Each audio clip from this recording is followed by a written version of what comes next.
Of course, the universe is gradually slowing down, isn't it? And will eventually collapse inwardly on itself, according to the laws of entropy, when all its thermal and mechanical functions fail. Thus rendering all human endeavour ultimately pointless. Just to get the gig in some sort of context, you know. Because I'm fascinated by the passage of time and the fact that we are losing every second sand ticks away. Are you fascinated by that? Yeah, I thought so. I was once doing a gig in Hong Kong. It was a very stormy night. A tropical storm played out over the bay, and a fellow next to me, we shared a moment. We looked at the storm. Look at that. But it was more than that. It was deeper. It was like, huh? In a blokish way, but not in a homoerotic way. You know, like, maybe I'm reading too much into it. Anyway, basically, what happened was, he was a German fella, and he said, you know what, we have a saying in Germany that milk can go sour in 1 second. I said, what? You mean by that we have to learn to accept the temporary nature of our own fragile mortality? And he said, no, I'm saying that the atmospheric pressure can initialize the curdling process. And luckily, he had an overhead projector with him, and he was able to explain. So I better introduce myself, because there's a few of you thinking, this roadie's a bit up himself, isn't he? Universe collapsing, human condition, just 1, 2, 1, 2 would have done, mate. So good evening, I am Bill Bailey, 1982, Michael Bolton Stars in Their Eyes regional finalist. Thank you for that ripple of pity. 1982, international face of hemp. God bless you. As you can see, I'm wearing the Britney style mic tonight. I say Britney, makes me look more like a wizard in a call centre.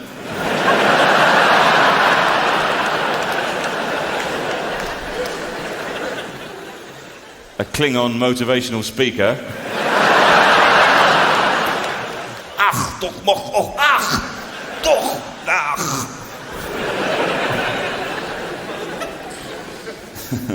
So let's get on with it. Comedy. Here we go. Jokes. Always popular in comedy. There's 3 jokes in tonight's show, so we're nearly halfway there already. So, joke number 1. I have a bit of a problem with jokes. A bit of a handicap for a comedian, obviously. I tend to bail out of the joke. I lose commitment in it. I'll give you an example. 3 blokes go into a pub. One of them is a little bit stupid, and the whole scene unfolds with a tedious inevitability.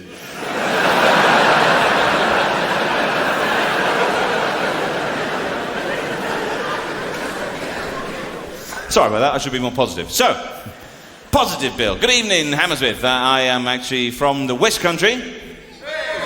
Hey! Always a few ragtag dog on a string types always there. And it's a great part. What part of the West Country are you from? Oh, brilliant. So there we go, that's that. I grew up there. It's a lovely part of the world to grow up, very rural. I've got nostalgic memories of things we used to do there. Scrumping was one of the things we used to do. The stealing of apples. It's basically fruit larceny, let's be honest. It doesn't apply to any other thing. You can't steal a stereo and call that urban scrumping. That doesn't work out. I love the thrill of getting caught. You're top of the tree, and then they do, you little devils, and the mate turns to me and he goes, how are we going to get away? I go, what's this? Roseanne Cabal, size of a chaffinch. It never worked. And then, of course, there's the accent. You know, I've lost the West Country accent because, let's be honest, it's not one of the cooler or sexiest accents in the world, is it? Hello there, all right. You don't see any people in positions of authority with the West Country accent, like respected war correspondents. Hello there, I'm in Ramallah, and Yasser Arafat, he won't come out of his compound. Come out, Yasser! He won't come out. Come out, Yasser! I've got trifle, your favourite.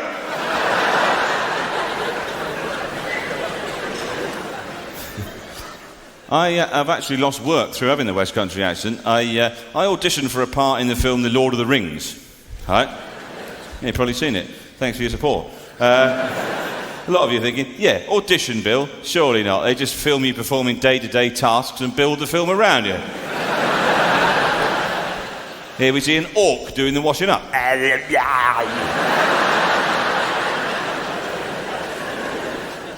You're probably the Gollum in the 70s, you know, but No, I auditioned for the part of Gimli the dwarf, right? And the film people, they said, we see the dwarf as having a regional accent. Can you do a regional accent? I said, yeah, I can do it. I went, hello there, all right, here, what are you doing? Didn't get the part, presumably because I just went, hello there, all right, like that. Didn't read the lines out, it's what they're really after. But then I went to see the film, and a lot of the hobbits have actually got West Country accents. Hello there, Mr. Frodo. Are we going to Mordor? It's like a bloody cider festival. You know, if I'd known, I'd have done a different accent. Anything, I don't know, Scouse. Hey, Frodo, are we going to Mordor? You know.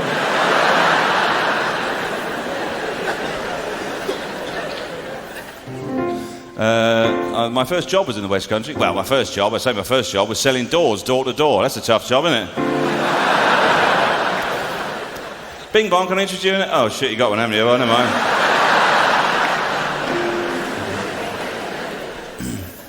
My first job was, I had a job as a nightclub pianist in a hotel lobby, you know that kind of...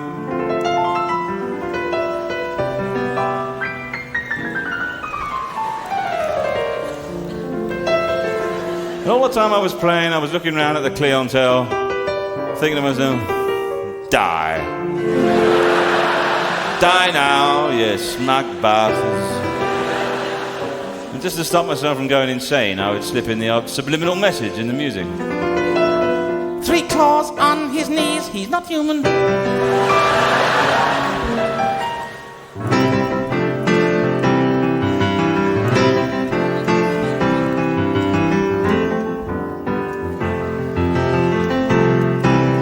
I live in your eyes.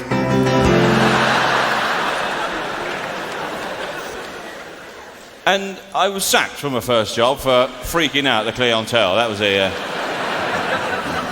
Either that or I got so drunk one night I actually fell asleep on the keyboard. I just slumped forward like that. And they thought it was progressive jazz. And a round of applause from some nearby Belgians. But I bounced back because I'm a very positive person, very optimistic. People say, Bill, are you an optimist? I say, I hope so. You see what I did there? They say, is the cup half full or half empty? I say, I don't know, depends what's in the cup. Is it liquid? Maybe gravel, perhaps beetroot, prawns, maybe blood. Is it used in a sacrificial context? And they say, it's all right, we'll ask someone else. So since leaving the West Country, I've been on a mission to expand my horizons, literally, metaphorically and chemically. And this has taken me on a tour. I've been travelling around Asia. I recently travelled to the beautiful island of Java, and there to Borobudur, this 8th century Buddhist monument.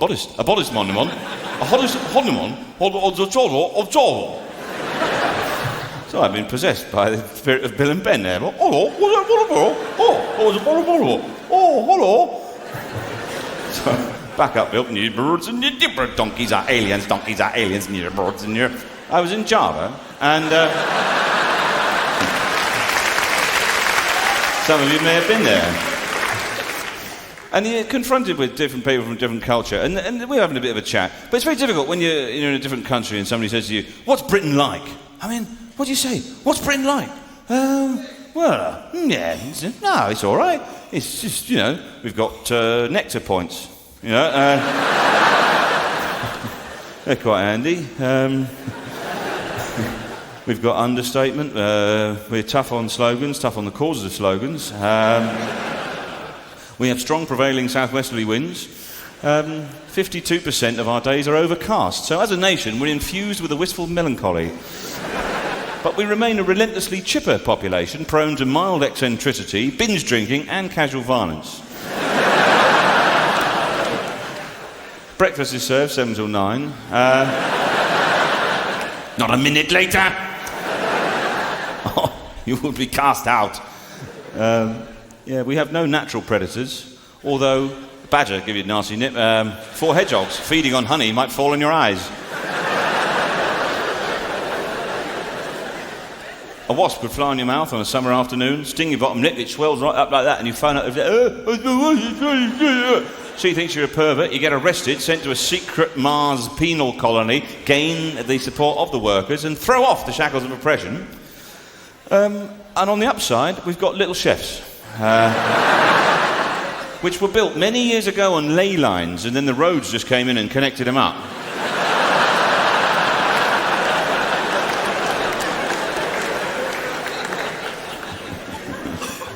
A lot of positivity in the tea cakes. And if it all goes horribly wrong, we've always got Argos. Don't you love Argos? With the laminated book of dreams.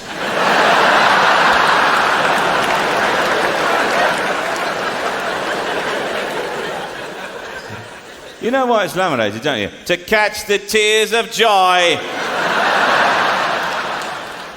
It's so many beautiful things. I cannot possess them all. Quick, stock check.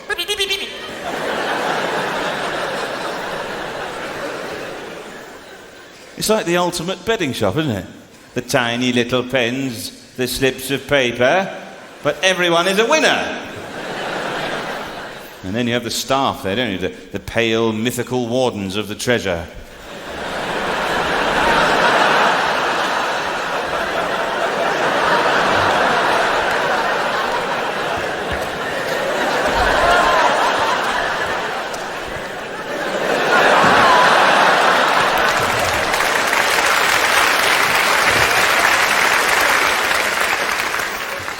Where are they getting all this stuff from? It must be massive back there. Little grey door gives no hint of the magical bounty that lies beyond.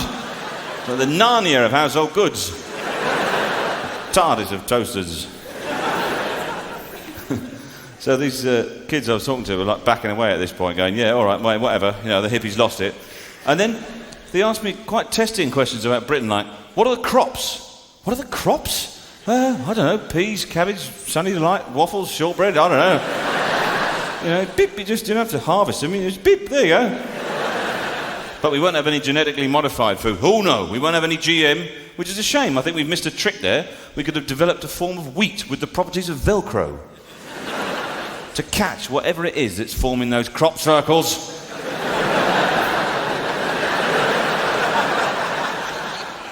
But then the spaceship would have to have the corresponding Velcro, so it's a bit of a long shot.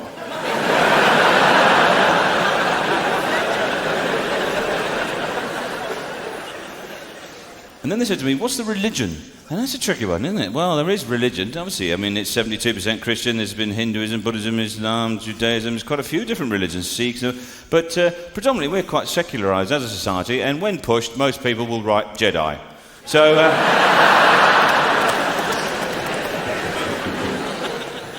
they learnt nothing from me, nothing. Although they did say, when's the rainy season? I can help you with that. That started around about the 4th century AD and is carried on pretty much...